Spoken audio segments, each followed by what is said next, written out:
लवकर बरी वाटेल ना बाळा तुला. मी तुझ्या डोक्यावर पट्टी ठेवते.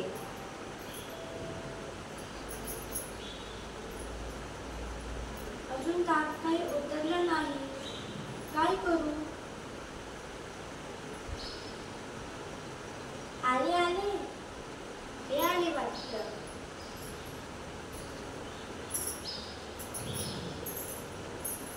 हे काय पुस्तक माझ्यासाठी? छेची, मी पुस्तक कसं वाचणार? काय माणसाने हे काही शोभा देत नाही. ते राहू द्या, आधी इकडे बघा ना. बाळाचा त्यात काही उतरतच नाही. दवाखान्यात? छेची, दवाखान्यात तर सगळे पुरुष माणसं असतात ना की महिला. आणि पुरुषांकडून इलाज करून घेणे लाज वाटते. मी आपल्या बाळाला देवाचा अंगारा लावते. रागवू नका, माझा विश्वास आहे देवाचा अंगारा लावल्यावर बाळाला बरं वाटेल. हो ना श्रवण?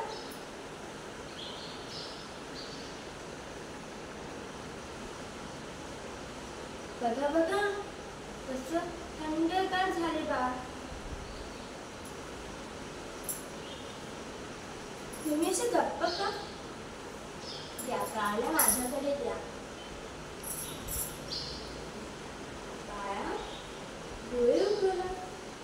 आईकडे बघ बाळा. डोळे उघड ना. आईकडे बघ बाळा.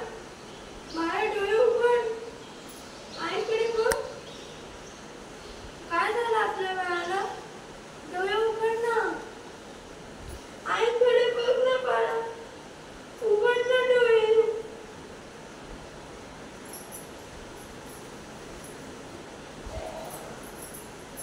1 महिन्यानंतर.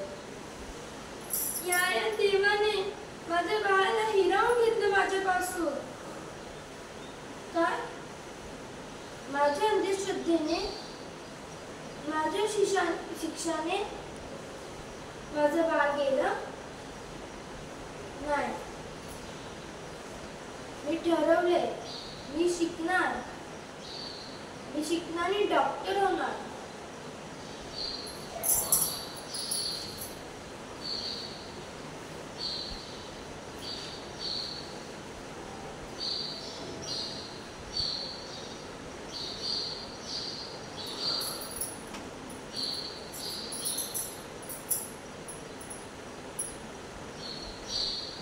हो हो आले आले.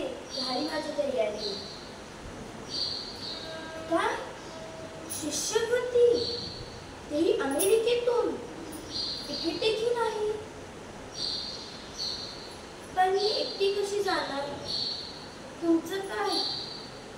नाही नाही, मी नाही जाणार. पण मी ठरवले मी शिकणार, मी डॉक्टर होणार. मी जाणार. पुढील शिक्षणासाठी आनंदीबाई अमेरिकेला निघाल्या.